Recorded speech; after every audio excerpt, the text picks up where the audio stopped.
Alrighty, we are already 5 minutes into today's masterclass, so I'm going to get started now. Thank you to the people who have shared emojis in the chat to let us know how you're feeling. Before we get started, I'd like to acknowledge the traditional custodians of the various lands that we are all gathered on today, and I pay my respects to the elders past, present, and emerging. I'm currently residing on and working on the land of the Wurundjeri people of the Kulin Nation. Alrighty, so a little bit about me. I'm the presenter for today's Real Windows session. I graduated in 2020, the COVID year, from Melbourne Girls College, and I'm now actually a maths student / science student at Uni Melb. But that doesn't mean that I don't have an interest in and a passion for teaching and tutoring English. I think there's a lot of things to learn from, not only Real Window, but all the other texts that we study in English. I love learning languages, drawing in my free time, and I am a big sucker for sourdough bread. You place that on a fishing line and I will come running. I also love discovering music. So at any point in the meeting, or maybe at the end of today's presentation, if you want to recommend me a song, I will love the heck out of you, because I just love discovering new music to listen to. Alongside me, I've also got Susan, which is a wonderful facilitator for today. She didn't study Real Window, but she will just be monitoring the chat, helping you guys out, answering any questions that you might have regarding tech difficulties or just revising for the exam in general. So I'm going to pass over to Susan to just say hello and give a brief intro of herself. Hey everyone. Yep, I think Holly did it pretty well. I'm just here to kind of assist. I'll be in the background, here to help out Holly and assist with anything where needed. I am one of the English tutors here at Skyline Hatch, so you might have seen me in some of the other master classes. And I'm currently at Melbourne Uni as well, studying arts. So yeah, lovely to see you all your names on the screen anyway. Amazing. Thank you so much, Susan. Alrighty, so I'm just going to speak very quickly to Zoom etiquette. You are in a webinar and we will be monitoring the chat.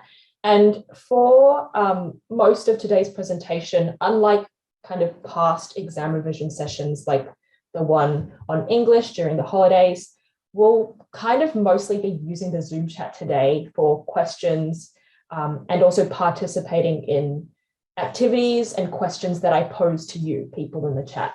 But if you do have kind of content related questions or Real Window questions that are less specific or a bit more broad, then you can definitely submit them to Mentimeter.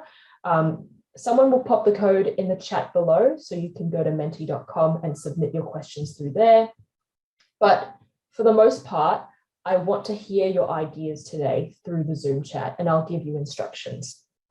If there is a problem with Zoom, please reach out to me.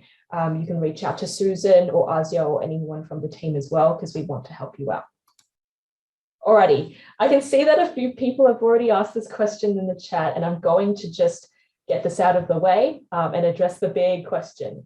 So a recording of tonight's session will be made available to you, but after the session. So please keep an eye out in your mailboxes for not only the slides and the recording, but also the resources that I have made to accompany this presentation as well, like vocabulary lists and also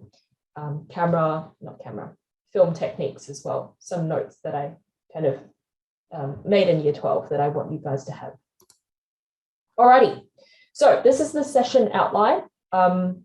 I've kept it fairly simple and minimal. We're going to start off by looking at just some past prompts or essay prompts from past papers from 2021 till 2017, I believe it is. This shouldn't be super new to you all, especially people who have already started looking at VCAR exams from earlier years, but I just wanted to show them to you again and have them all neatly organized on a slide for people who do want to look at past VCAR prompts, which is a very wise idea. We're going to move on to context, then themes, characters, then a quick break. Then we're going to start brainstorming together. I'm going to walk you through some important symbols and then finish off with film techniques. Alrighty, just going to do a quick pass through the chat. All good, no worries there. And also turn on my laser pointer. Alrighty, so as promised, I'm going to start off with just a quick kind of overview of the essay prompts that you will find by looking through past exams. And for each one, I highly encourage you to think about not only the keywords, any characters' names, and themes that they present to you, but also try and spot patterns in the way that VCAR or the VCAR panel are posing these questions to you. Now, realistically, no one outside of the VCAR panel, the people who create these questions for you on the exam, can predict or know what prompts or what 2 prompts you'll get on the day. I can't tell you, I don't know, I'm not a VCAR assessor, but it's pretty wise and it can give you a clearer idea of what to expect, what to anticipate if you analyze and look at the kind of trends across the past exam papers. It's very unlikely for VCAR to ask questions or give students prompts about the exact same ideas or themes the following year when they did it last year. Okay, so they're there for you. I highly encourage you to look through the slides again once they're available to you and find out which ones you haven't considered, which ones you haven't responded to or written practice essays for, because VCAR papers and prompts are really the gold standard. They're the closest to what you will see on the big day of the exam. Okay, let's move on from that now and talk about context. In Rear Window, social and political context are very important. And some of you might have studied this in school, but I just want to cover our bases so that any of you who have patches in your understanding or didn't have enough time to study context for Rear Window in school have this kind of knowledge to form analyses on.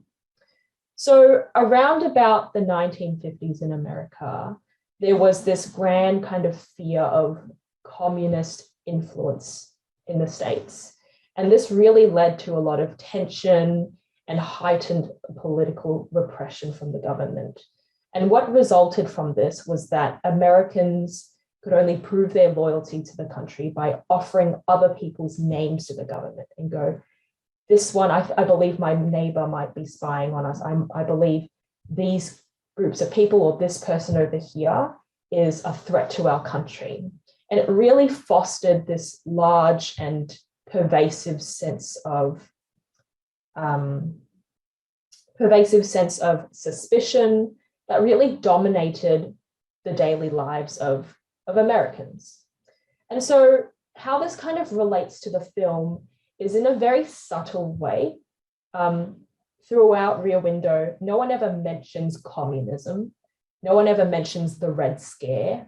No one ever mentions, McCarthyism, the very word McCarthyism, but it is very interrelated, very much so interrelated with this political context. So how do we see this reflected in Jeff's behavior and also his views of the neighbors across the way? Well, we see that Jeff has an insubstantial speculation about Thorwald. That's what the suspicion is categorized by. He has no evidence. He has no way to prove or concretely say that Thorwald has actually murdered his wife, at least at the very beginning when he starts spying on him. And so this is very kind of disturbing, not just for Lisa, who calls it diseased, not just for Stella, who reprimands him at the start and calls him a peeping Tom, but it's also kind of disturbing for us as, VC students, part of the audience that are watching and experiencing alongside Jeff. It's quite, disturbing and confronting for us.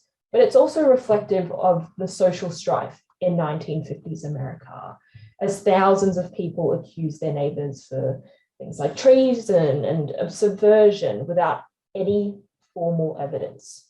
And so that is what kind of forms the basis or gave rise to the allure of voyeurism. Just as Jeff is contained to his wheelchair, he's broken his leg, he cannot move around, and the only thing that's really left to do in the boring summer heat is to gaze through his rear window into the courtyard, into the apartment complex. The same things were being done by Americans during and kind of after the Cold War. They were expected to only gaze and look and be voyeurs, but leave all of the involvement and engagement to the politicians who were doing all of the work regarding invasion and the Red Scare and stuff. So that is some context to start us off with. Let's actually jump into the world of Rear Window now and do some thematic analysis. Now, I really had to kind of play Tetris here because there's a lot of written content, but especially given the fact that Rear Window is a movie, it is a film, and it has a lot of meaningful kind of visual elements to it. This is kind of the format that we'll have to work with and that you have to bear with me on here. So I ask you to try your best to look at these two photos, these two screen caps through the text. I know there's a bit of disturbance here, and I'll send them away after you take a good look at them. So on the left here, we've got the elderly couple. This is from a very iconic scene where she reprimands everyone in the apartment complex for the death of the dog. She talks about community. She talks about people caring for each other, etc., and what it means to be a neighbor. And this isn't actually taken straight from a clip or a scene from the movie. I think it's actually been pieced together or constructed by someone on the internet to show you the entire span of Greenwich Village. So it's been constructed, but it's very accurate still to the movie. You can see that all the characters appear there, but it just gives you an appreciation and understanding of how the set, which is a very iconic kind of, which was very iconically made, how the set has been constructed very deliberately to convey meaning. And we'll get into that in more detail later on. But I have to unfortunately send these away now so that you can see what I've written on the slide. And let's begin with the theme of community and belonging. So if you looked at the past 2 years worth of prompts, community and belonging is a very important and pertinent theme.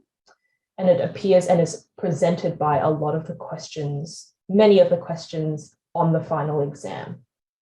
So I want to start with this block of text here on the top left that starts by saying that interaction is uncommon and unwelcome in Greenwich Village, in this little apartment complex here. And most of the neighbors are actually oblivious and indifferent to the other people's lives around them. How do we know this? What points us to this kind of idea, this contention, this statement? Well, we can kind of say that the rear windows are very one-dimensional in a literal sense and in a very figurative sense. They perform and function like cages, but also like movie screens. And so I've got on this slide in blue here, questions that I want you to think about, questions that I want you to ponder. Now, feel free to actually type this up into some dot points and submit them to the chat. But for the most part, unless I specifically ask you to send things through the chat, I just want you to sit and reflect on these questions because they really help you out, at least they did for me in year 12, with analyzing and breaking things down analytically. So the rear windows can be regarded as one-dimensional, literally and figuratively. They perform like cages and entrapments for the characters, and they're also like movie screens. How are these two related in Hitchcock's view?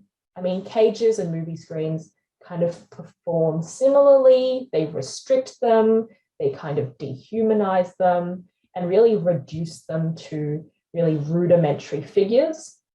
But are they necessarily the same thing? Does Hitchcock argue that they're synonymous? what exactly is the message here during the initial pan through the apartment complex? What is Hitchcock trying to establish or show the audience from the very get-go after the red curtains rise? And he's showing you, panning through all the different windows of the neighbors. What is he trying to say here? The second thing that really supports this notion and builds on this idea is what is called the liminality of the courtyard. Don't get too bogged up about the definitions of certain words I'll use today in the presentation, because one of the resources I'll give you is actually a vocabulary bank with definitions. So you can Google it, but just try to stick with me now as I explain the ideas and what's on this slide here. So essentially, in just a couple words, the liminality of the courtyard really talks about how kind of intermediate and between two places the courtyard is. I personally think, as someone who kind of, I guess, ignored the courtyard a bit too much in year 12, that looking back now, it's actually quite underrated and it doesn't get the attention it deserves in the film. Of course, a lot of action happens in Jeff's apartment. It happens in the apartments across the way.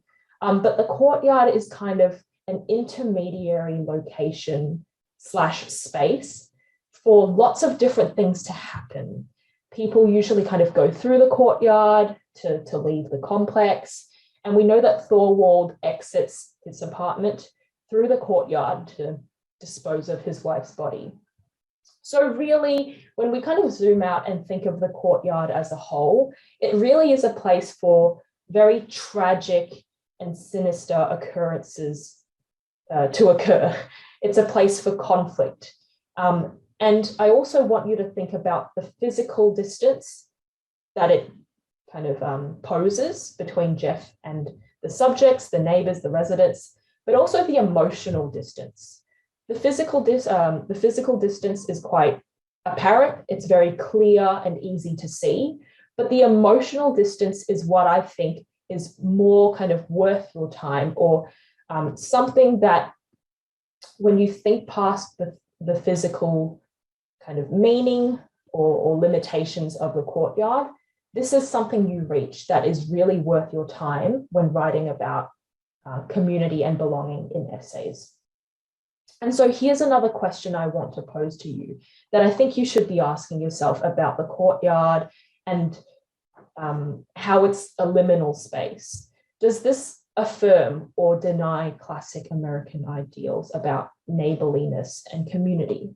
If you think about something really quintessentially American, like the American dream, you think of white picket fences, greeting your neighbor in the morning, kissing your wife goodbye as you drive the car to work, and and being really friendly and belonging to your community. Does Greenwich Village reflect that necessarily? Can you think of examples that subvert this idea? Can you think of examples that reinforce it and show that it is very classically American? Another question I want you to think about is that pertaining to functionality and what makes a community functional? What shows that Greenwich Village, this apartment complex in Rear Window that the whole movie occurs in, what shows that this place is a functional community? What shows that it's dysfunctional? You'll find that many things, I'd say everything in Rear Window, is rarely ever black and white. And there really is kind of a range or a scope or a very broad gamut of states and stages of existence that people go through and that also the physical environment goes through. There are as many examples that Greenwich Village is functional, perhaps more so towards the end of the movie, and also equal amounts of examples that show that it's dysfunctional.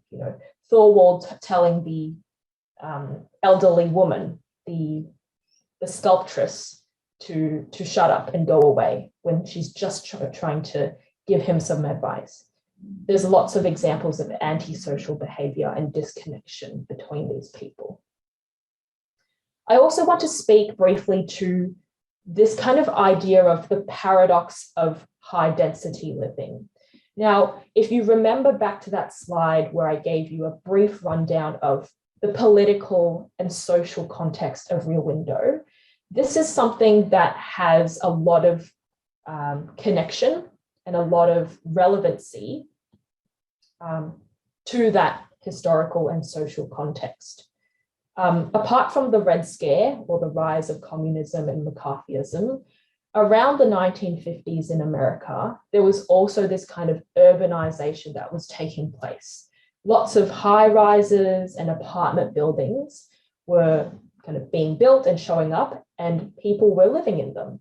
So people were kind of transitioning. There was a broad and general transition from living in houses with white picket fences and those forms of, I guess, residences to high density living, really compact, living in close proximity type of living that became kind of mainstream. That's what you see in Rear Window in Greenwich Village. But what is ironic and kind of shows you that there's a paradox here is the extreme disconnection between the characters. And this really kind of contradicts and goes against the nature of high density living. I mean, you're all living closer together. You can see into each other's homes through your rear window. You can watch them all day. You are physically closer. Why aren't you emotionally closer then? And this is something really interesting about the human nature, the human condition and people's behavior around each other during this kind of integral time of change, of urbanization that Hitchcock was trying to explore and investigate through Rear Window. Here's another question I want to pose to you related to this paradox. Ask yourself, is this type of living sustainable? Is it sustainable for the individual? Is it sustainable for the community? It's really interesting to think about the consequences and the repercussions about these kind of relationships and this type of community for not only people in and of themselves, each individual one, but also the broader community. Is it a good thing for the community, or is it just as simple as they're not together or they're disconnected because they just need space? They just need privacy. It's pretty simple. They're not all up in each other's faces because they just want to have their own space and time. That's totally up to you. And that's the joy of interpretation in things like Rear Window, especially, but also for any Section A text response text. Down here, I'm not going to speak to this for too long, I guess, because these are just examples. So I've coded most of these slides in kind of like a color coding system. Pink means contention or idea. Green means evidence, so text construction or a quote. And blue are the questions I want you to ponder. So again, there are so many examples of this paradox between high density living and the extreme disconnect between the characters. Thorwald tells the lady, I don't know what to call her, the sculptress or Miss Hearing Aid is what she's formally called. He tells her, why don't you shut up? Also, the elderly couple have this kind of outburst, and during that outburst, they yell to everyone in the complex, neighbors like each other, speak to each other, care if anybody lives or dies, which is kind of ironic because someone just died, but none of you do. And then the camera cuts from character to character, which further kind of alienates them. It shows them just how true this statement is. No one really cares about each other. No one ever actually really speaks to each other in this complex, despite how closely they live together. Another point being this point here. Jeff and Lisa call the police, or I think it might actually be Stella, but they tell her to call the police when Miss Lonely Hearts tries to commit suicide. Her kind of loneliness and her isolation becomes too much for her. Her love life is failing no matter what she does, and it becomes too much, and she tries to take her own life. This is really interesting because earlier on in the film, Jeffries actually mocks Miss Lonely Hearts. She has this really strange and kind of pathetic dinner date with an imaginary date. And she, kind of gets drunk and she has lots of drinks. And to that, Jeff kind of cheers to her. He mocks her and takes a lot of amusement and entertainment out of her kind of misery. There's one more quote there, but I'm just going to leave that for now and move on to the next couple of points on this slide. Another thing that will help you analyze community and belonging is Thorwald's lack of concern for the dog that belongs to the elderly couple. And we know that this is one of many kind of facts or observations that Jeffries and Lisa use against him. It's used to incriminate him. They go, oh, he did this, he did that, he looks like this, he said this to someone, at this time he was in this place. And they piece it all together to draw conclusions about him. His lack of concern for the dog, or rather indifference is what I would call it personally, is used to incriminate him. But I really want you to think about this indifference that Thorwald exhibits for not just the community, but something really tragic, like the dog dying, and pit that against something a little bit kind of unconventional and unnoticed sometimes, which is Jeffrey's indifference. He's kind of he is kind of regarded most of the time as the hero, or at least we are positioned to side with him as the hero. He's the one that solves the murder and whatnot. But let's not forget that Jeffrey's bemusement and sort of pity at Miss Lonely Hearts is also an indication of indifference. It's also an indication that he doesn't really care that she is miserable and lonely and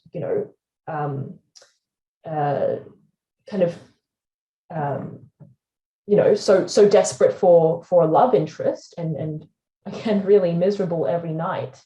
He doesn't really care. He kind of looks at her and goes, man, gee, I'm glad I'm not in her position. I have a lovely, I have a girlfriend who's all head over heels for me, who's all over me. I don't have to worry about being a spinster. I don't have to be concerned about being lonely for the rest of my life. I'm glad I'm not like her. So again, let me pose to you the question: why are we inclined to see Jeff as the hero? Why are we positioned to see him as the hero and Thorwald the wife murderer? Even though that is fact, why is there this kind of dynamic or encouraged dynamic or viewing by Hitchcock here?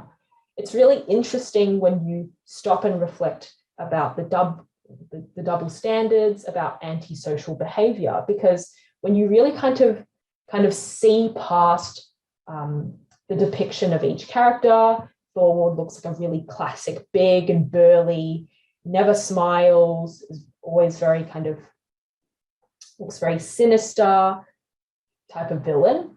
And Jeffries, especially considering that the actor who plays Jeffries is a very popular and well-known American actor who always kind of plays the hero, why are we inclined to see indifference in both cases as one being good and one being bad, or one being okay, acceptable, it's kind of just normal, and the other one is, yeah, it's clear that he's the murderer. He doesn't care about the dog. That's a really interesting point to think about, I believe. Okay, next point. Nevertheless, regardless of this disconnect and this detachment that I've just been talking about, there is some element of connection. It's not entirely, the place or the space in Rear Window is not entirely devoid of connection. I would say that the neighbors are connected by elements of sight and sound. If you think about it, when you go through the movie again in your head, when you go through the movie again in your head, you'll realize that things like the diegetic soundtrack, such as Miss Torso's music, the composer's piano songs, and also the kind of hustle and bustle of the gatherings. These sounds, these diegetic sounds, form connections between people, not just between the composer and the people he's invited over for a party, but also different and usually disconnected people across the apartment complex. So I like to think that there are two main moments in the film where everyone is brought together. That's the dog's death. That's the first scene that brings everyone out from their windows and apartment balconies. And the second scene is when Jeff falls off. At the end of the movie, at the end of the movie, he gets pushed off the balcony by Thorwald, and everyone kind of comes, and there's screams and gunshots, and there's a whole commotion here.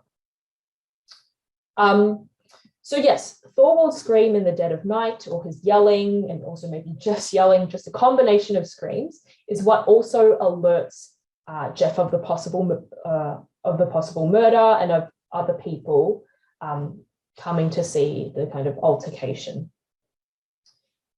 Furthermore, there is also a general lack of communal awareness in the apartment complex, where ultimately the only effort people make to understand each other is through looking, through observation, rather than communication.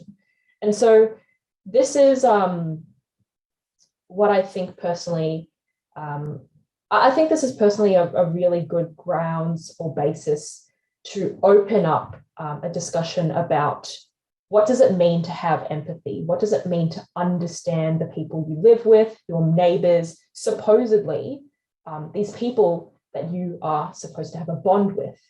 What does it mean to understand them? Is it just only to see them, to watch them, or is there more to understanding and connecting with people? And so again, I want you to ask yourself, what's behind this detachment from the community? Okay, before I leave this slide, I'm not sure if the chat is opened up. I might have to check. Yep, attendees can chat with everyone. I'm going to invite everyone now to just do a very quick activity with me.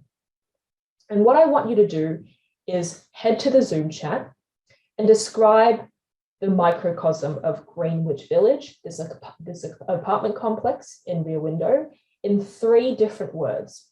Just 3 simple words, no sentences, no paragraphs. I don't need any of that. Just 3 different words that you would use to describe the apartment complex. It has a name, Greenwich Village. I'll start off and I'll actually put it into the chat. So the adjective or the word I would use to describe the complex would be fraction. So there that is in the chat. I'm going to invite everyone now to just take a couple moments, maybe a minute or 2, to think of 3, or at the very least 1. 3 different words that you would use to describe the apartment complex. Fractured is 1. That's the example I gave down there.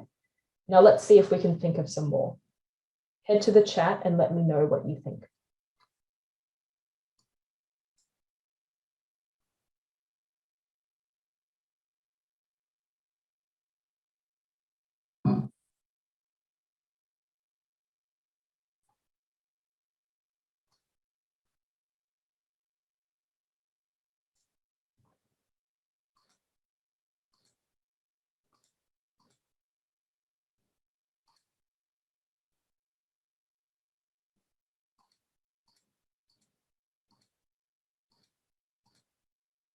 Susan, you've said distrustful, disconnected, isolating, amazing. If anyone has managed to or somehow thought of the same thing, that's totally okay as well. I don't expect unique entries or unique submissions. So if you also thought isolating, feel free to put that in the chat as well.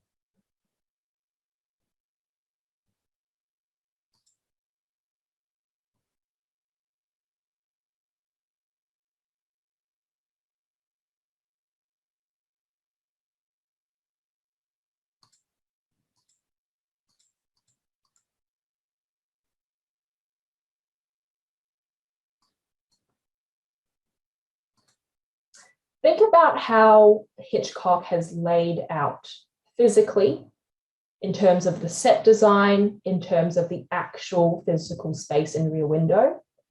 Think about how he has separated out all the different characters. Think about the fact that we're looking at a block of apartment buildings. What are they? Geometric, square, separated. Let's also look at how the characters are arranged. What do they kind of look like? I think it might also be helpful if I brought back the images.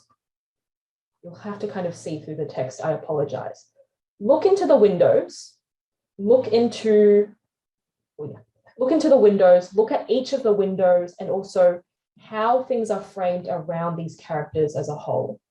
What do they look like? Do they look entrapped?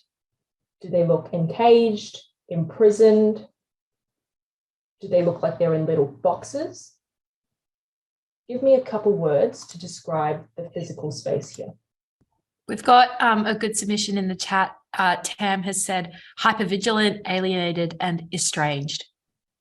Beautiful, amazing. Closed off, enclosed, diorama, beautiful. Hypervigilant, alienated, estranged. These are all wonderful, wonderful submissions. And I think diorama is one that I didn't anticipate from Patricia. So amazing work. Diorama, it's kind of like a dollhouse, isn't it? Actually, I have a little sibling who walked in the other day, saw me making this PowerPoint, and she said, community and belonging, everyone looks like they're in prison. It looks a bit like a dollhouse. And I went, how do you know? You've never done this text. So absolutely, yes, it looks like a dollhouse. People look very compartmentalized. They are in little boxes, disconnected and segregated from each other. Not entirely, they are still quite in close proximity, but you can see that they're all alienated from each other, which was also mentioned in the chat. Beautiful work. All right.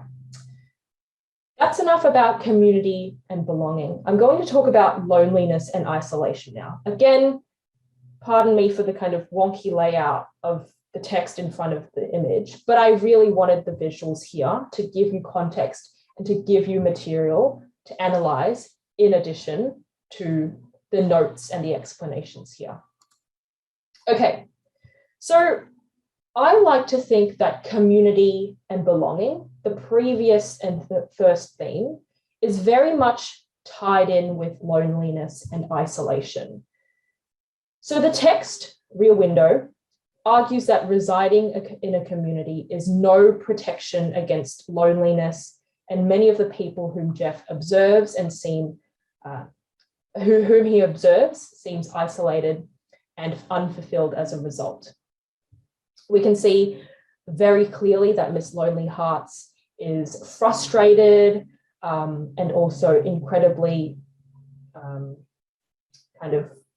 incredibly sad about her state, her kind of spinsterhood, the fact that she cannot find a love interest, and she's lonely at still at such an old age. We see that the composer is not frustrated with his relationship, but just with hitting a crossroad. He's stuck with this piece. He's not getting anywhere with this song that he's trying to do. He's got kind of composer's block or writer's block. So I want you to step back and look at these two different themes. Look at loneliness and isolation, which is very much an individual problem. It's something that is experienced by people, by the characters, the residents, and how that relates to, how that connects to broader society. How does that connect to people and groups of people and their sense of belonging to a community? How does that impact relationships and individual loneliness? It might be useful to consider conformity, which is something that I personally spent a lot of time talking about in my classroom when I was doing Rear Window in Year 12. And this links back to the context again. I said before that in this kind of urban new world that was 1950s America after the Cold War, there was a lot of pressure on adults, on men and women, to conform to not hyper, but really unrealistic expectations of men and women, especially heteronormative expectations of men and women. As usual, the men were expected to be breadwinners. They went to work, they earn income for the household, they are strong and rational, and they make the decisions, they take charge. The women, they take care of the men. They are dependent on the men, and they kind of work in the kitchen, and they're expected to be dainty and overly sexualized. So what does this have to do with loneliness, though? What does this have to do with the characters being isolated? Well, we can kind of frame this as the characters are entrapped. They are bound to and forced and pressured to conform to the social expectations of the 1950s urban and post-war landscape. That kind of alludes to us, or kind of makes us ask again, how do they cope? They are trying to conform, they are forced to conform to these expectations. How do they cope? Let's make this question a bit more broad, a bit more general. How do people react? How do people cope and get by when they are forced and pressured to fit into a mold? That's what's happening here. That's what's happening all around the complex in Rear Window. Do they suffer? Do they subvert? Do they rebel, overcome, reinforce, or something else? What do they do to these social mores?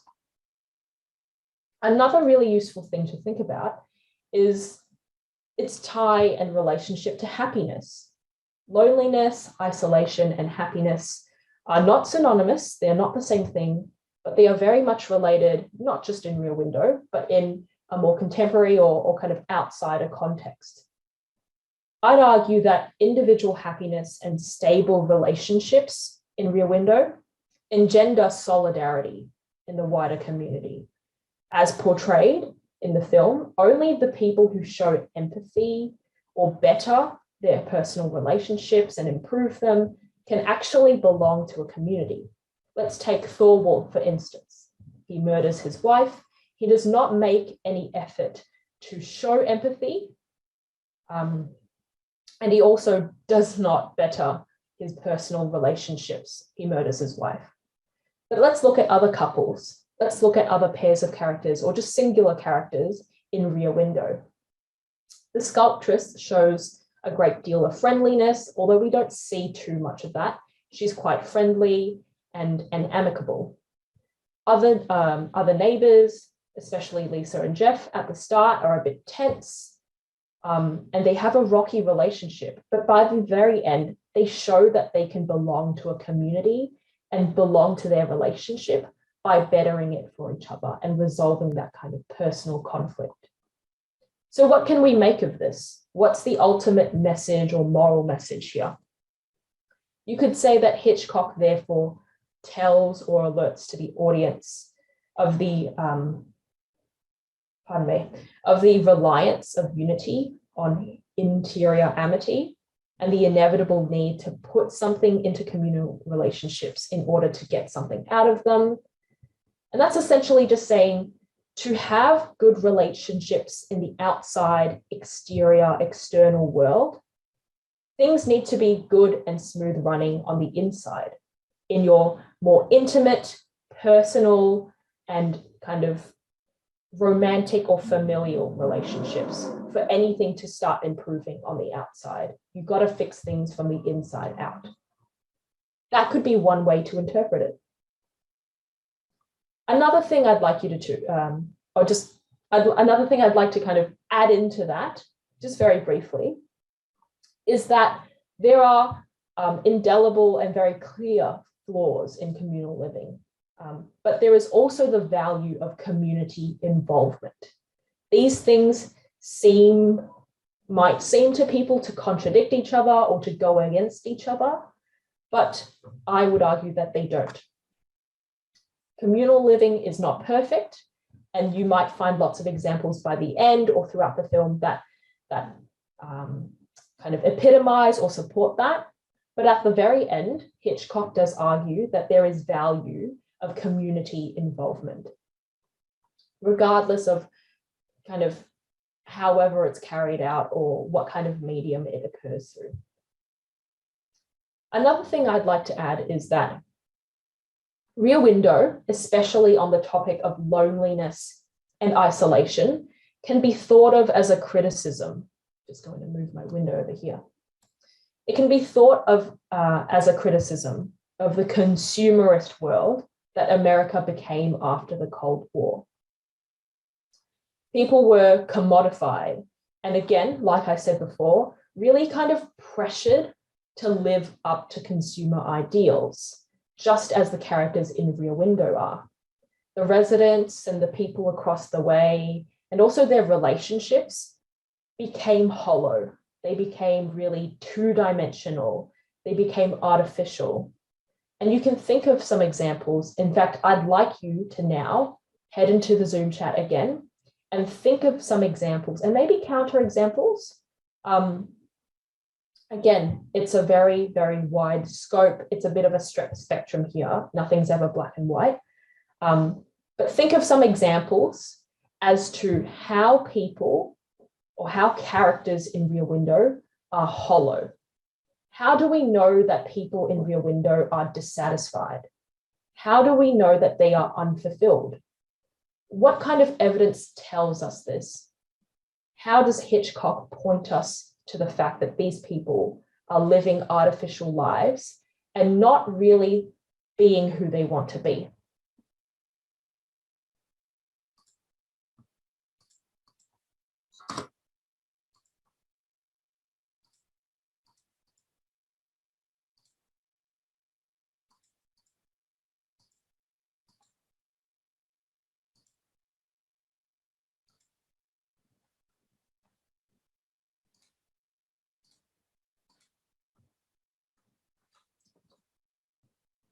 Have a go at that in the chat for me.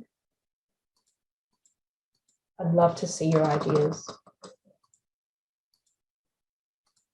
And keep in mind, they don't have to be fully fleshed out ideas. They don't even have to be full sentences. Just try to think of some example and get them in whatever form you want. It could be in dot points, it could be just a couple of words, but just show me some examples that you can think of from the text that indicate that the characters are unfulfilled and hollow.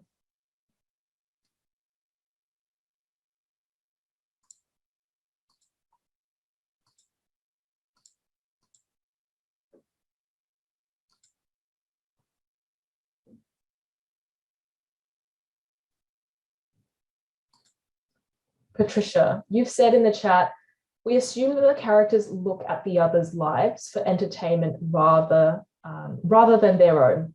Beautiful. What else? Keep them coming in the chat, please. I'd like to hear more ideas.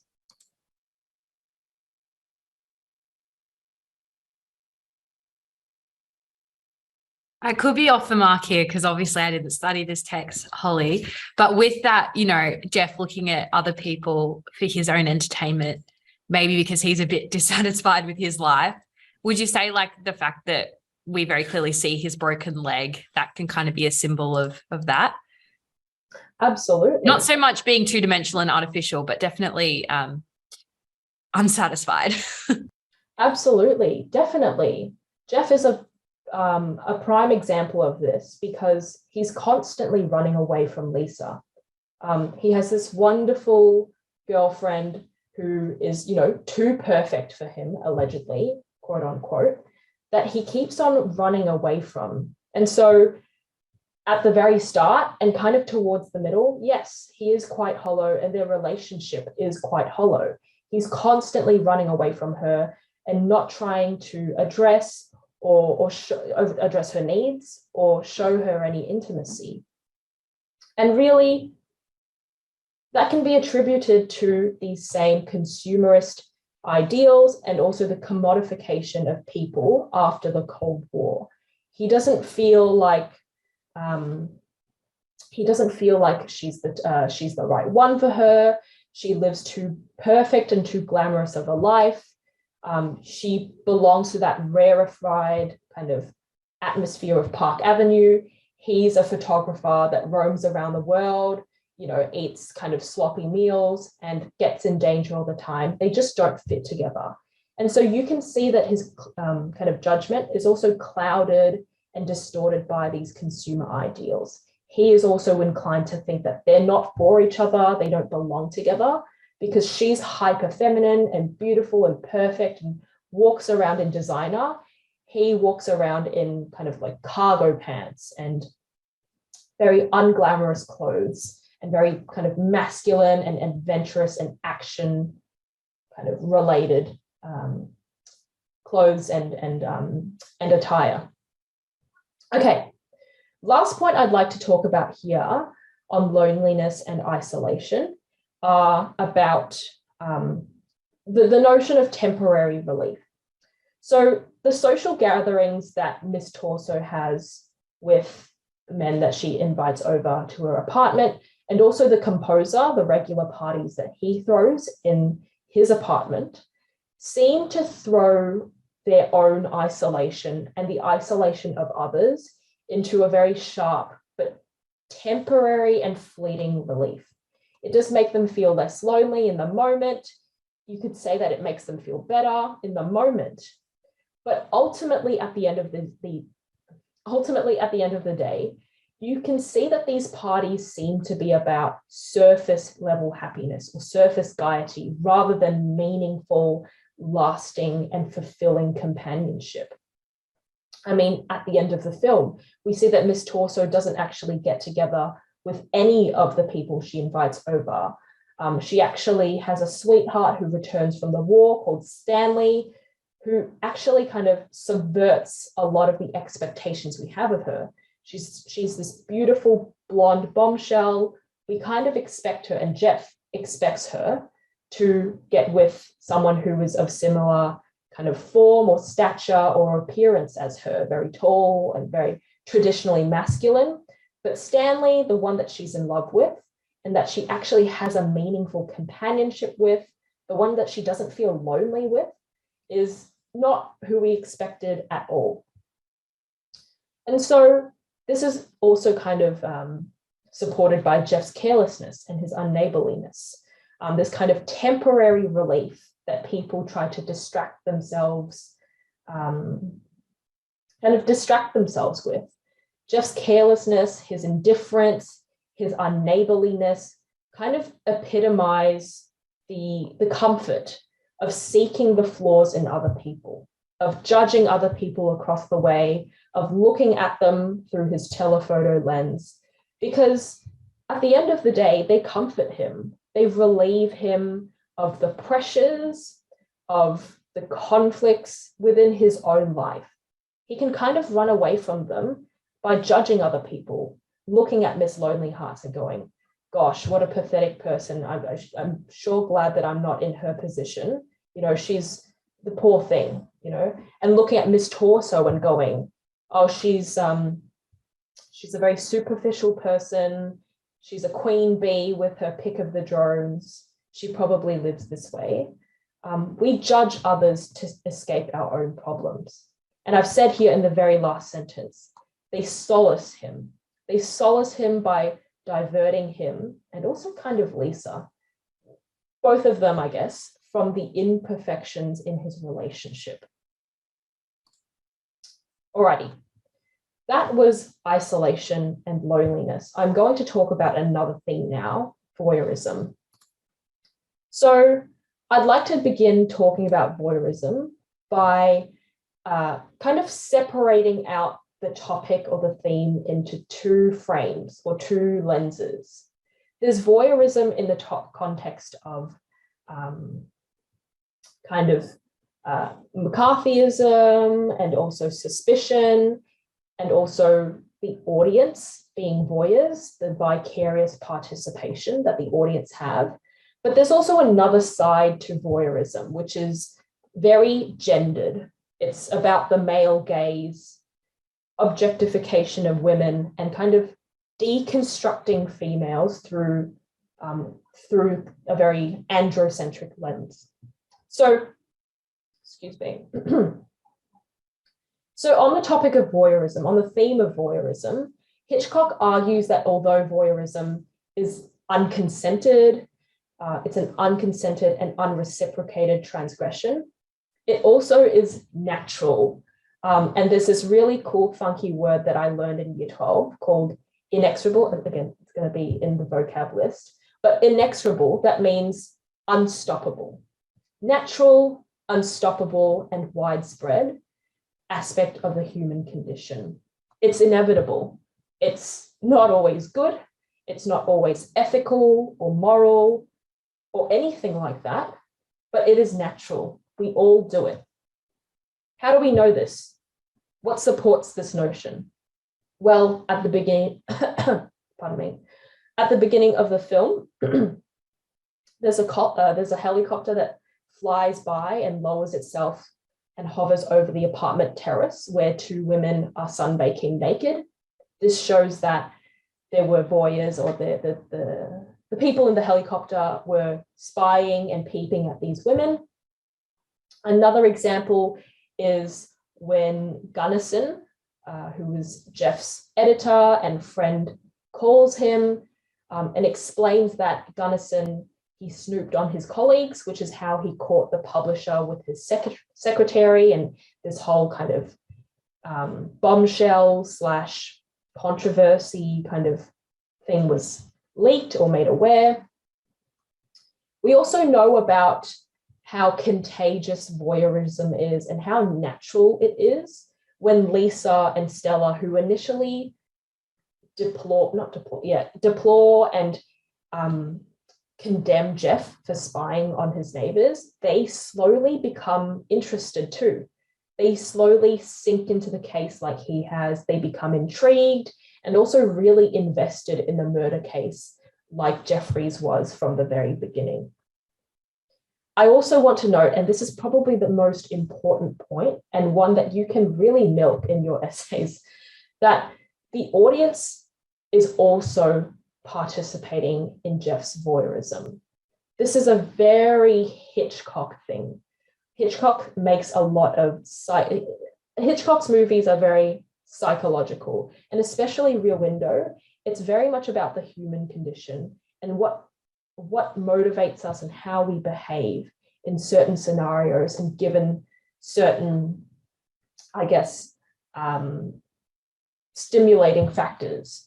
We also judge alongside Jeff. It's not really told explicitly. We don't really become aware of it. It's quite subconscious, but you have to recognize that as the viewers, as the audience to Rear Window, we are also invited to judge alongside Jeff. We also share some of his judgments, and we are also limited to just the circular frame of his camera, just like he is. We are also limited when we look at these neighbors across the way. So what I'd like to say is that we become implicated in his peeping and his watching, which is also reinforced by the red curtains that open up the very first scene. This isn't really a movie thing. This is just something that Hitchcock put in. You don't see it in every kind of older movies. So it's been put there for a reason, and it serves that kind of purpose to again reiterate and reinforce that we are not only the audience, but we are voyeurs and watchers and peepers alongside the main character, Jeff. One really interesting thing I'd like to share is that, of course, Thorwald's actions, his killing of his wife, helps legitimize the photographer's behavior. It legitimizes Jeff's behavior because, well, I mean, if someone's killing their wife, or if you think your neighbor has murdered someone, of course you're going to get involved. Of course you're going to peep and find out what's happening and get to the bottom of it. That's the right thing to do. You're going to be a hero. You're looking out for your neighbors. But let's think of other instances of Jeff's peeping. He looks at Thorwald, he spies on him, takes out his lens and looks at the guy. But he also does this to other people. He looks at the newlyweds in a pretty perverse way. He also looks at Miss Torso in a very perverse way. And all the other neighbors he spies on.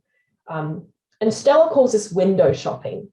But let's ask ourselves, what else validates Jeff's window shopping? This is a very clear reason why he is doing this whole thing and spying on his neighbors.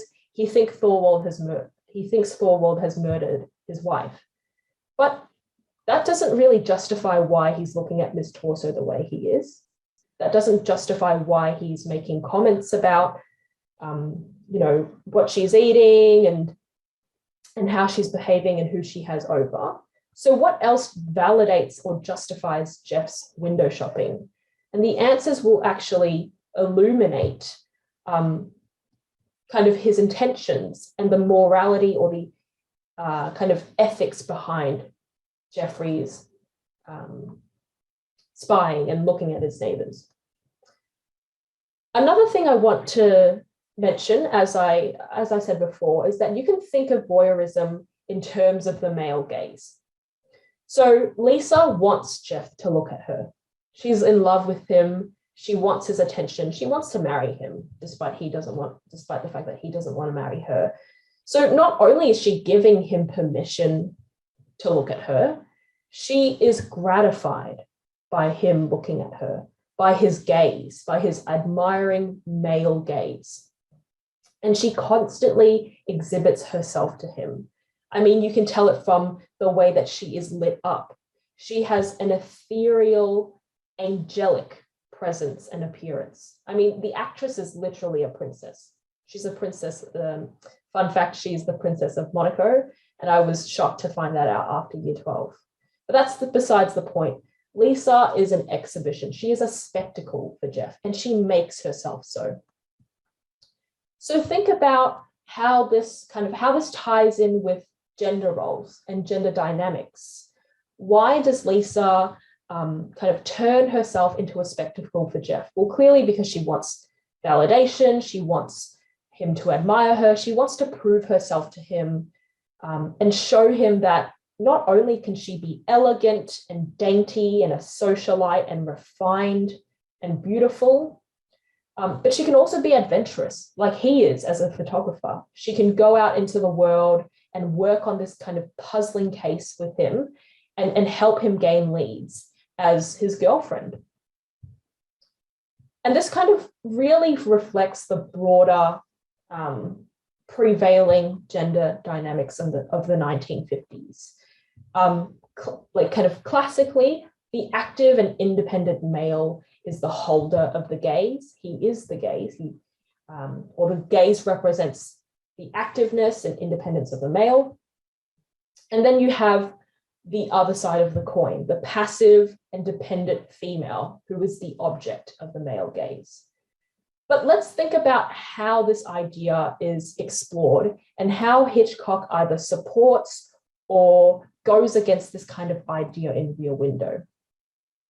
There are instances where these stereotypes, man being active, independent, gazer, woman being dependent, passive object, there are instances where these stereotypes are kind of undermined or subverted, at least quite gently, I believe. We can see that, of course, Jeff is immobilized. He gets into an accident that confines him to a wheelchair, and he's dependent on the women in his life. It's kind of been flipped the other way around. He needs Stella to nurse him back to health, to fix him a sandwich, to do everything for him, because he can't get up and do it himself. Meanwhile, Lisa is the object of the male gaze, and that corresponds. She is the object of the male gaze, and she encourages this. This is what she wants. But there's a bit of a twist to it. There's an extra element to it because she uses this to attain power over Jeff by proving her worthiness and dedication to the puzzle of the murder that he's engrossed in. I mean, there has to be a reason why she's not only giving permission, but feels gratified and exhibits herself to him. It's because she gets something out of that too. The more she presents herself to him and gets him to look at her, the more seriously he'll take her and be inclined to take the relationship further, like she wants and has been asking for the whole time.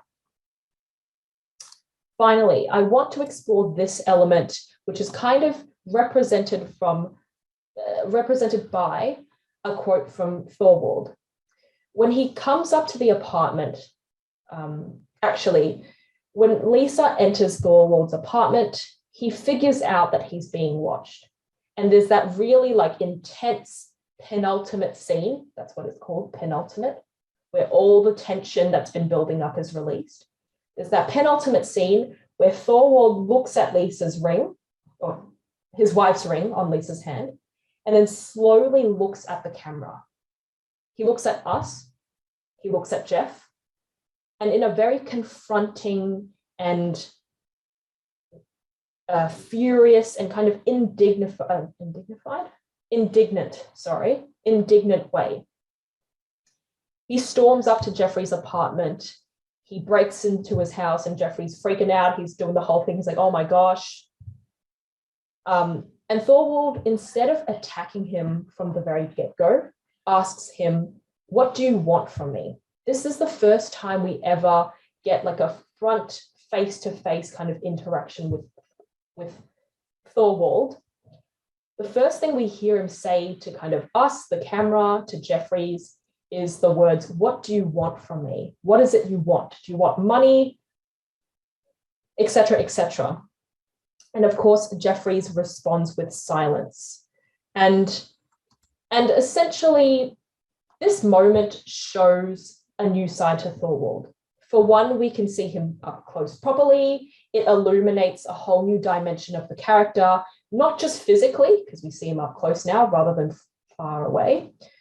But the second thing is that we gain a new kind of insight into the character, into Thorwald as a person, not just the murderer, not just the wife murderer, but a person living with Jeffries, a person from across the way, a resident.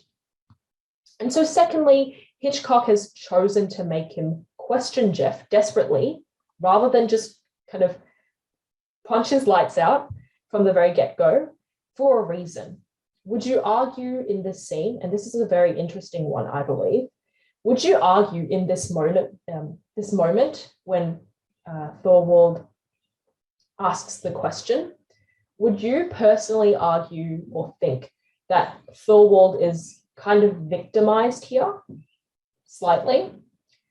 And also, does this scene invite empathy for Thorwald?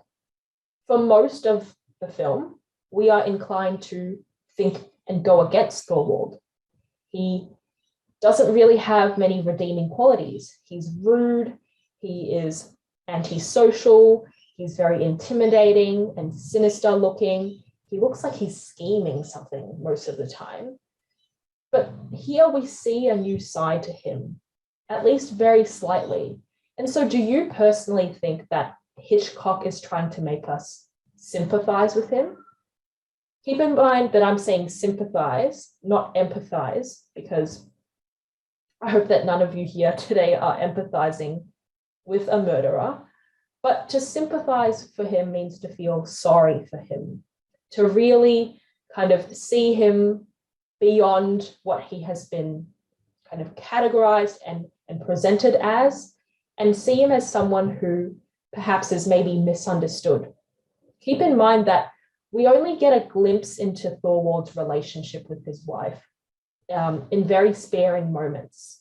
We know that they have conflict, but we don't necessarily know for sure, 100%, that he is the one in the wrong all the time and that she is absolutely right. For all we know, he could have been in an abusive relationship. There could have been many other things happening in their marriage that we just don't know. And so this leads us to the final thing here, that there is the human tendency to study the behavior of others and judge them, as opposed to self-analysis.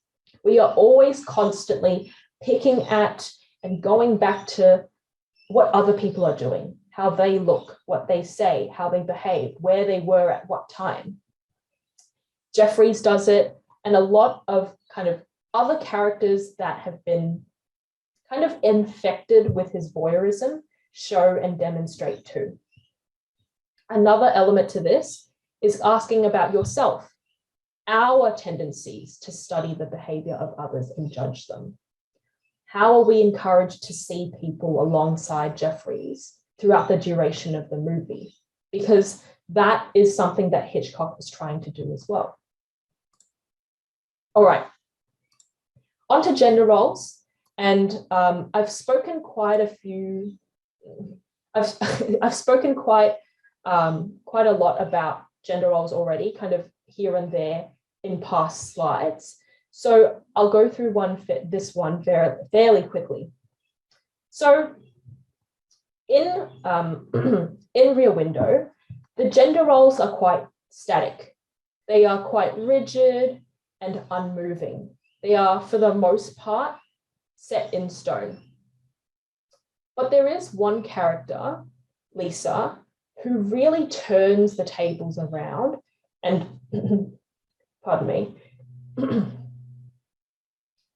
Lisa really flips things around on its head and subverts a lot of the gender roles, dynamics, and stereotypes that are associated with her and with women in general. And so I'll leave this as an activity for you to do kind of in your own time, because this one is a little bit more time consuming, but I want you to have a go at finishing this sentence that I've laid out for you here.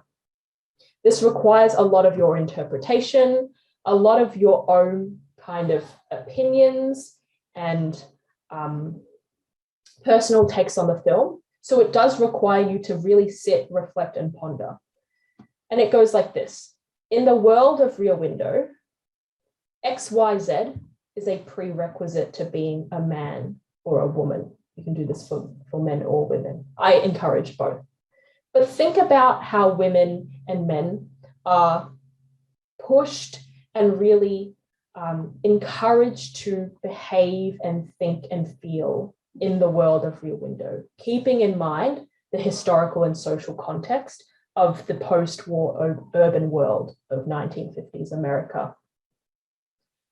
You could also say about gender roles that Hitchcock suggests that people can find utility in both masculine and feminine qualities and attributes. Let's not kind of, again, think about it in a very one-dimensional manner.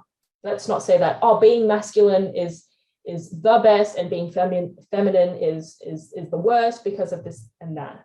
I mean, Lisa is a prime example of someone who vacillates and goes back and forth between exhibiting masculine and feminine qualities. When she climbs up the fire escape of Thorwald's apartment, she is showing adventurousness, that she's keen to be involved in the action. She's showing initiative, which is something that was very, very kind of unheard of amongst women, and that women didn't really show or exhibit in the 1950s. Men took the lead. Men were the ones who gave directions and took the lead. But that, yet again, because Jeff is stuck in his wheelchair, she's the one, she takes it upon herself to go over across the apartment, break into Thorwald's house, his apartment, and take the lead and scour his place for evidence and place herself in danger, all whilst wearing high heels and a designer dress. So you can see that there are two kind of components here. She, all the while being very elegant and beautiful and gracious and wearing designer and looking ultra feminine, has taken on very traditionally masculine roles. She's put herself in danger. She's climbing up the fire escape in heels. Okay. So what is Hitchcock in this instance with Lisa and her character as a whole? What is he suggesting about the balance between masculinity and femininity, and how people can find usefulness or utility in exhibiting both or a mixture of both. Hitchcock's theatrical inversion of gender roles, this is how I like to kind of phrase or frame it, is that it's an inversion of gender roles, praises the modern woman and denounces the traditional man. That could be one contention or argument that comes from this deduction or comes from these observations. Another way to think about gender roles is to call it or think of it as a deconstruction of the rigid dichotomy between males and females that prevailed in the post-war kind of landscape. Again, like I said before, Hitchcock makes Lisa subtly and gracefully undermine Jeff's heteronormative assumptions of her. She's not doing it in a very cocky or confronting or overly showy way. She does it very subtly.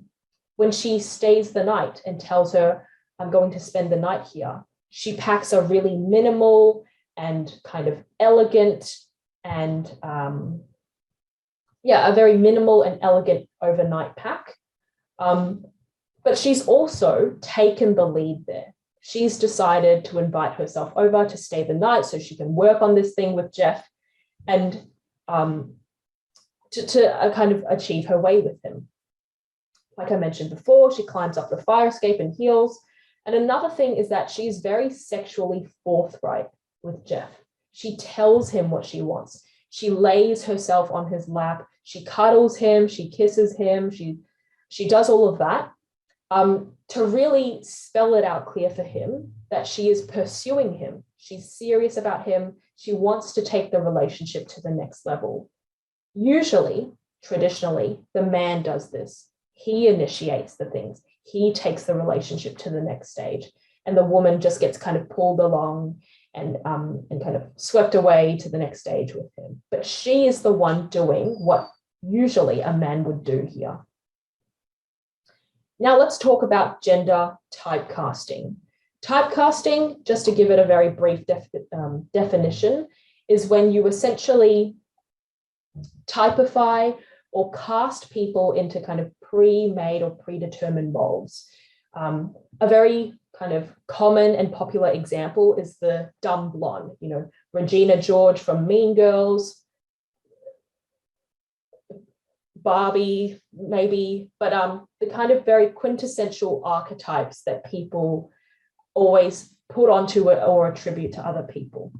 So gender typecasting in Rear Window gives way for misunderstanding people of the opposite sex and promotes a way of living where people are alienated from each other by their insular preconceptions of each other. What I'm saying here is that especially Jeff, but also kind of the people around him form these really distorted and surface level understandings and views of the other people across the way. They don't really take time to properly understand them. They essentially just judge them. I mean, Jeff even judges his own girlfriend, Lisa, and this is reflective of the male anxiety regarding the shifting paradigm between men and women and increasingly fluid gender boundaries of 1950s America. There's heaps of examples and evidence that point to this. As I mentioned already, Jeff's insular perception and dismemberment of Miss Torso and judgmental coining of Miss Lonely Hearts. He's essentially named a person based on their body part here. That is incredibly judgmental, very rudimentary, and it just shows that he doesn't care to get to know or understand or even shows empathy for her. He calls this lonely and struggling and suffering woman Miss Lonely Hearts. He coins her with this very, quite sexist name. There is also the power of feminine intuition. Stella says that she predicted the market crash of 29 and that, feminine intuition helps her along the way. On the other hand, Detective Doyle, also Jeffrey's friend, says that feminine intuition is just a marketing scheme. It's a load of bogus. It doesn't mean anything. It's just kind of, it's a load of, just stupid stuff. And so what we see actually is a turn of events, especially when Lisa goes across to Thorwald's apartment, that feminine intuition is grossly underestimated and key to solving the murder. Lisa makes lots of logical deductions about Thorwald and Miss Torso, about, no one would ever leave behind their wedding ring, or a man would never do this. It's just unacceptable. And her logical deductions actually help and contribute a lot to the case. All right, I think this might be the last. Yes, this is the last theme that we are going to analyze, and it is marriage and domesticity. I'm not going to spend too much on this one because it really does tie into kind of gender roles and all the kind of past themes. So what I'll mention here is that in Rear Window, marriage and domesticity is regarded as a danger. It's a hazard, not just to one's kind of spirit and one's personal life, but also an occupational hazard.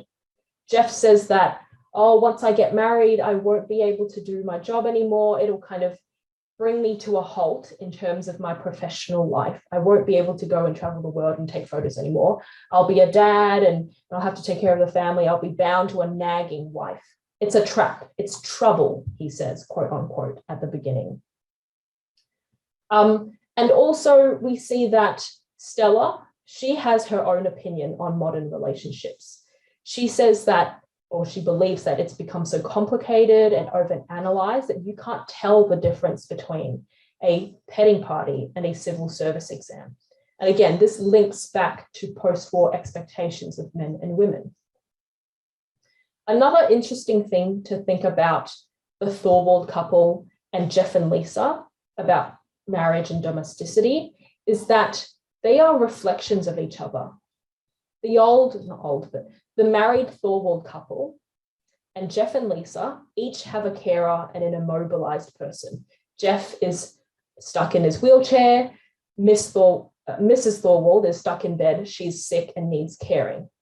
And then you have the carer, Lisa, and Lars Thorwald. So the gender roles are kind of reversed here. And these contrasting depictions, these juxtapositions, really highlight to us the prospects, choices, the prospects and choices that are open to the people in the relationship. Let's look at Jeff. He looks at the Thorwalds and goes, I'm terrified of marriage. That could be where I end up. Here's an example of where things could go wrong if I take Lisa seriously, if I agree to marry her and wed her and whatnot. I could end up in a very dissatisfying and conflict-ridden relationship like the guy over there. In essence, Thorwald's marriage reinforces and shows Jeffrey to his face the hidden anxieties that he has, Jeffrey's, about the personal cost of intimacy and also the professional cost of intimacy. Alrighty, that's all I'm going to say about marriage and domesticity. There's more to that slide, so I highly encourage you to look through the entire slide in full. But now we're going to, considering the time, head into a break. So what I'm going to do is actually skip forward to a break slide, and then we'll reconvene. We'll come back to the meeting for the rest of the presentation. So please go have a break just for 10 minutes. So return at 6:40, and then we'll come back and just resume where we left off of. Okie dokie. I think one piece of advice I would definitely give someone who is in year 12 studying their final exams would be to try hard. I think I've heard a lot of rhetoric in the past couple of years where people are saying that, oh, you know, it's not the end of the world, it doesn't really matter what score you get, and they're right in saying that it's not the end of the world, but I think anyone would really regret not trying hard to begin with. So just apply yourself, don't leave things to the last minute, and I think I said before, just do a lot of practice exams. That's really helpful.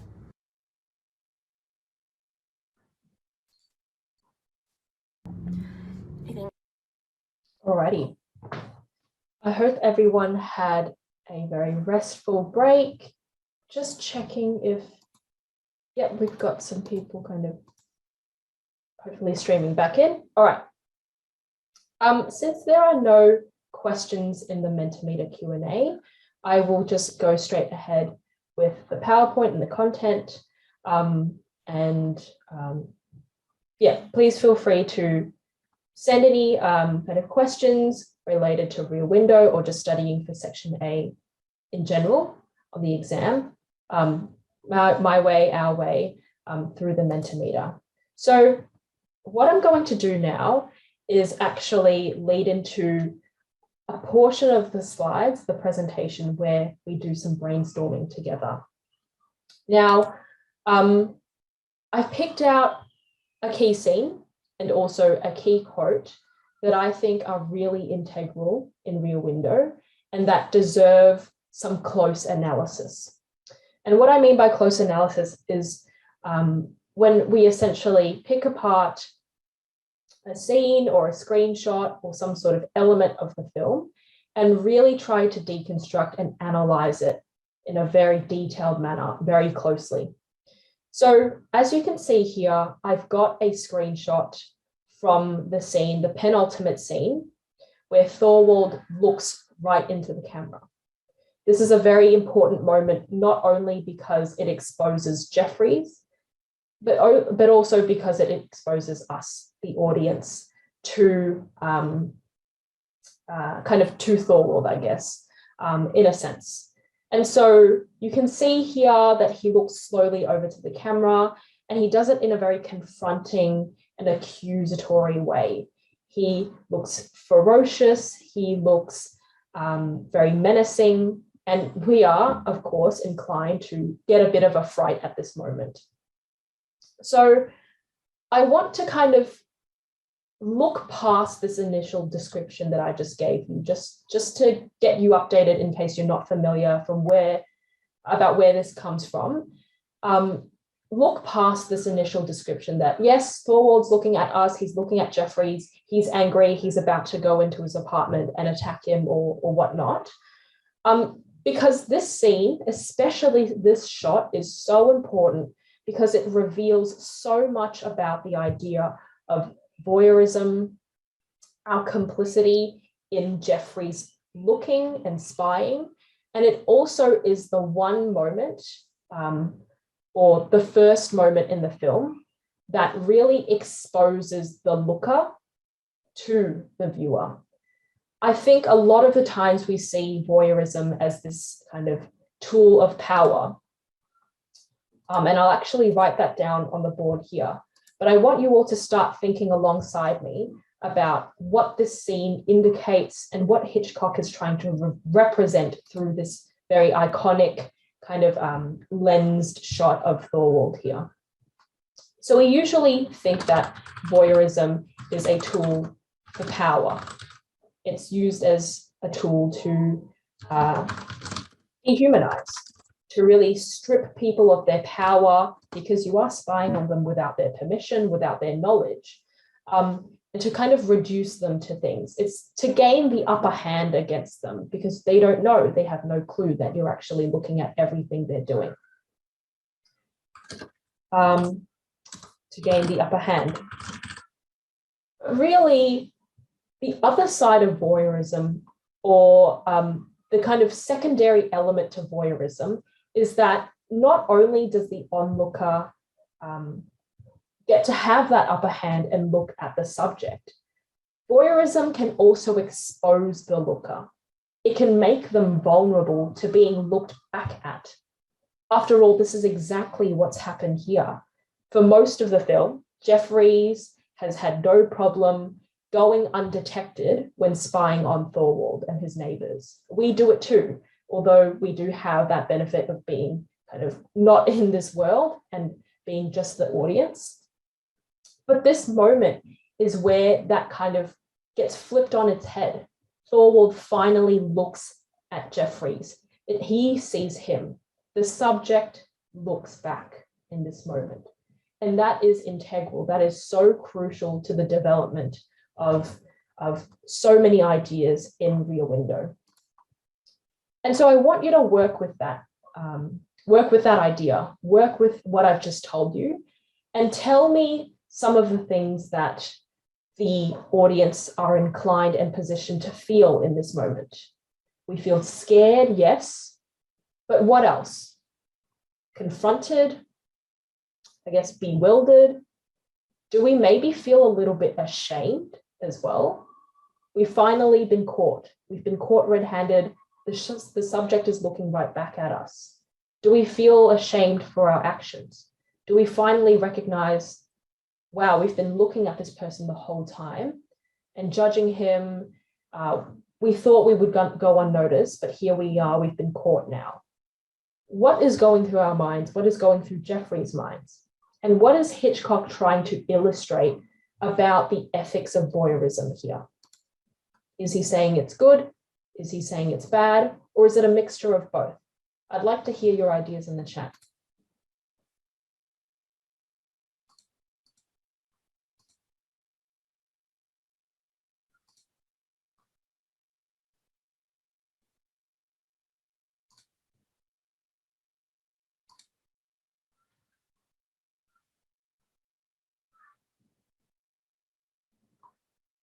Susan, you've said, I definitely feel like his facial expression in this shot is super judgmental. It makes me feel like I'm being told off, even though he's a murderer.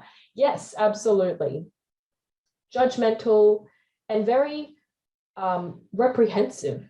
He's kind of denouncing you. It looks like, it makes you feel like, actually, like you're in trouble, that you've just been caught, you're being told off, as Susan has said in the chat. And it kind of makes us feel guilty, doesn't it? Although the primary element or the primary emotion there is definitely fear. I remember seeing this in class and everyone kind of just jumping out of their chairs because we didn't expect it. But what kind of settles in after that, at least what Hitchcock hopes settles in after that, is an element of guilt, is an element of realization that we've kind of crossed a boundary, that we've overstepped a line here. And so this indignance that Thorwald exhibits here, that we have to kind of look past his anger and his intimidation to see, really shows us that there is room to interpret that that he's a bit of a victim of this intrusion. He's finally caught us, yes, and he's angry, but this also opens up a way for us to realize that we've just engaged in something inappropriate at best and illegal at worst. After all, spying on people, watching them without their permission can be considered a crime in some cases or illegal in some cases. So we have to reflect on this, not just regarding ourselves as the audience, but also alongside Jeffries as the main kind of subject of Thorwald looking back at him.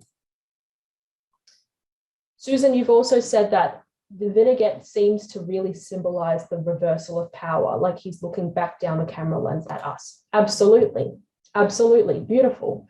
And it's really symbolic and a calculated decision by Hitchcock to make everything around this circle blacked out. We can see obviously that we are looking down Jeffrey's telescopic lens, yes. But it also means that it also indicates to us that we are now disempowered. We are now the weakened one in the relationship between the watcher and the watched. We are being watched now, and that makes us feel vulnerable. It flips the tables on us and makes us really uncomfortable because for the most part, for the entire duration of the movie, we've had the upper hand alongside Jeff. And now we are on the other side. Things have been flipped around now, and we are intended to react uncomfortably to that. Amazing. Alrighty, I'm going to move on now. And before I do that, I have to clear the board so that you don't just see this floating writing in the top left corner. I've got on this slide some more key scenes that I highly recommend you analyze. There's the very iconic and kind of representative final scene. We see Lisa lying on the couch. She's wearing jeans this time, which is the first time we ever see her wear pants in the film. And she's reading this adventure book, Beyond the High Himalayas. And once she sees that Jeff, is asleep, she actually switches it out for a Vogue magazine. And that has a lot to decode there. There's this image of Jeffrey's scratching his itch, which has a lot of kind of phallic symbolism related to psychoanalysis and the theory of psychoanalysis. There's this inverted image, probably of Lisa. There's, of course, that scene from Thorwald as well, but kind of taken at a different frame or a different time.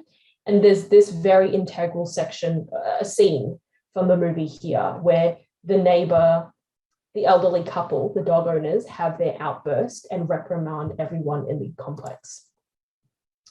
Okay, for the sake of time, I'm going to skip past this slide and simply present to you this quote alongside some more quotes on the next slide, because it's really important to have a solid grasp on a range of quotes as well, not just provide them as evidence to substantiate your analyses, but to really dig into these quotes, rip them apart, word for word, keyword by keyword, and actually examine what ideas it represents and demonstrates altogether. So normally, if we had enough time, I have underestimated how much detail I would go into today. We'd actually spend some time on deconstructing this quote, but for the sake of time, I will leave this to you. So this is a quote that is said by Detective Doyle. We don't see much of him. He's a minor character, but this quote is really important because it symbolizes and really represents a lot of the kind of stigma surrounding the female power and the feminine intuition in Rear Window. So it says that feminine intuition stuff sells magazines, but in real life, it's still a fairy tale. So he makes fun of it. He really kind of denigrates it in front of Jeffries and Lisa. Some more key quotes that may or may not, pop up in exam prompts, because they do sometimes include quotes from the text, are these ones here. I'll just read one out to show you an example.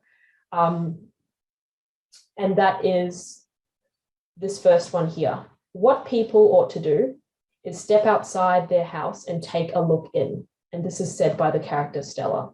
She has a lot of wonderful quotes that I highly encourage you to look at, because we don't see her do much in the movie, but she shares a lot of words of wisdom that are somewhat philosophical and are about human behavior and the human condition and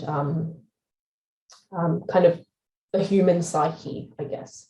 So definitely take a closer look at quotes said by the character Stella. Okay, I'm guessing by now, I think Susan can take a look for me that there aren't any questions in the Mentimeter. If not, I will soldier on. But if there are a few, she could perhaps read them out to me and I'll answer them on the spot. No questions. You can keep moving. Awesome. Okay, so onwards to the last section of today's masterclass. I want to talk about important symbols. And I'll start off with Jeffrey's camera. Firstly, Jeffrey's camera is representative of the emotional detachment between himself and us, the viewer, because we look through that as well, and the subjects. There is a literal distance because it acts like a telescope to bridge the spatial distance between us and them. So that's the literal distance that it represents, but there's also the figurative, more emotional distance that this camera holds between Jeffries and the people he spies on. Another thing about Jeffries' camera, I think this is a bit more niche, is that it can be interpreted as a phallic symbol. And when I say phallic, I mean pertaining to the male penis. And this is kind of a feature of the theory of psychoanalysis. You can do some more research on this in your own time by doing a quick Google. But basically, in plain and simple terms, Jeffries' camera represents an erect penis. And that really ties in well to the fact that he has injured his leg. His leg cast basically emasculates him. It renders him kind of immobile and really reduces his masculinity. And so instead, to kind of mend and repair this broken sense of masculinity, he whips out his camera with the zooming lens to, I guess, gain a bigger sense of power and authority over people. So yes, it is a symbol of power. We can also see Jeff use it against Thorwald when he uses the flash bulbs to fend him off when he enters the apartment to question/attack him.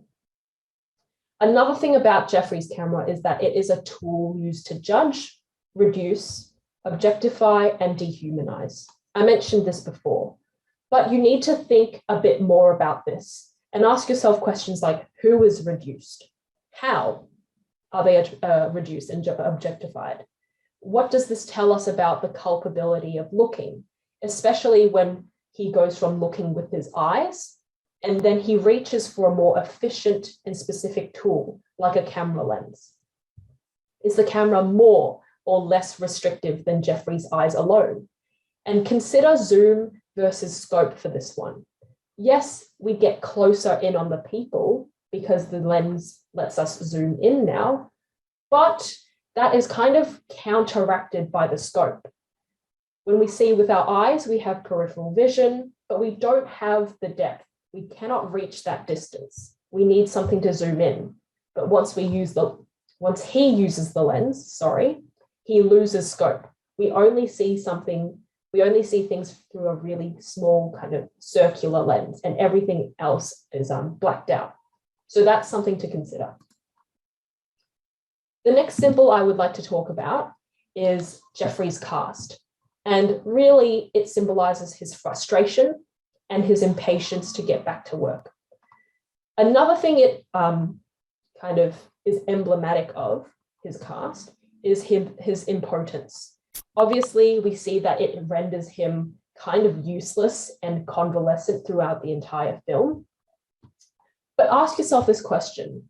At the end of Rear Window, he breaks his second leg. You can see here he's falling like a stop motion kind of figure. He breaks his second leg and his entire area from the waist down is just in a cast.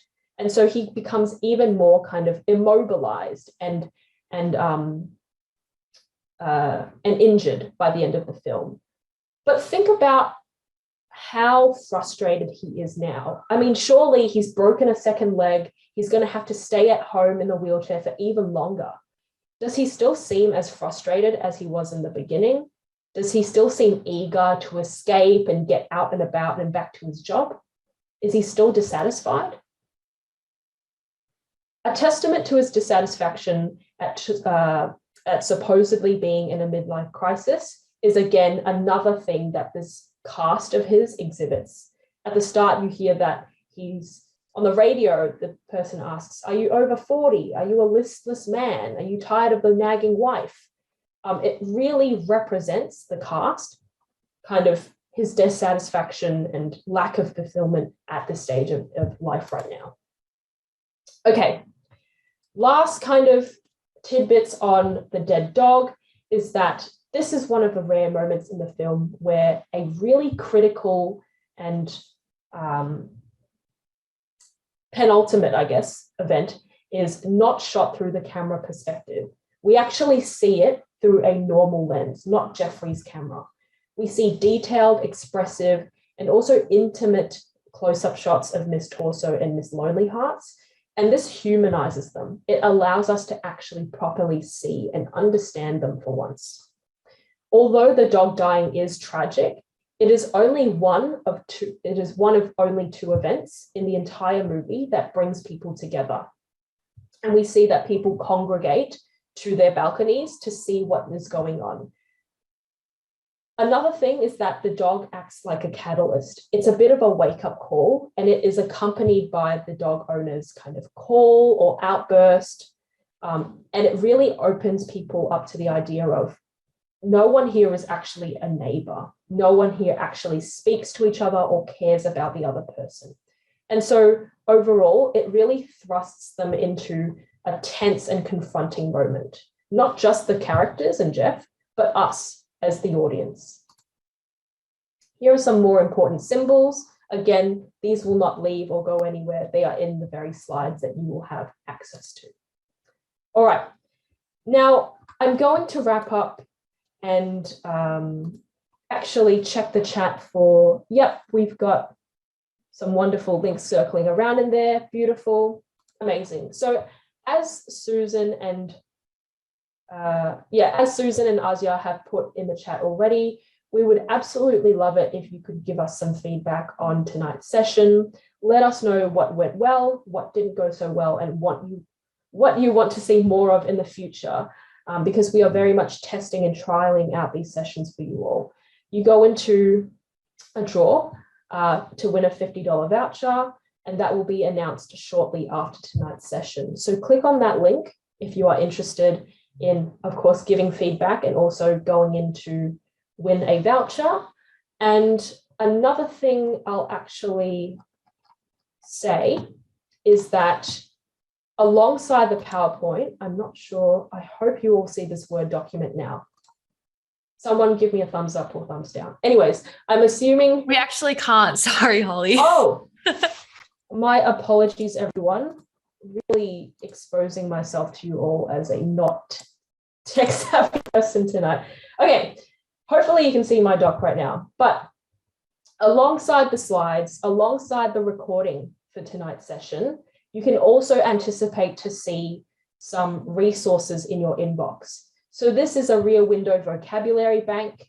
It has a lot of precise words and expressions that will help you articulate your analyses on section A. That is also organized by theme. That's pretty much it. I've also got another resource about camera techniques and filmic devices, or CAMELs, as some of you may know. So please expect to see that in your inboxes sometime soon. Alrighty, that is all from me. Thank you all so much for coming. I'm going to just kind of forward to the last slide, which is the one with the QR code. Again, if you don't want to use the QR code, you can just use the link. But thank you everyone so much for coming tonight. It was wonderful to virtually see you all. Thank you to the people who participated and engaged in the chat. And have a nice night. Thank you all for attending, and good luck for section A of the exam.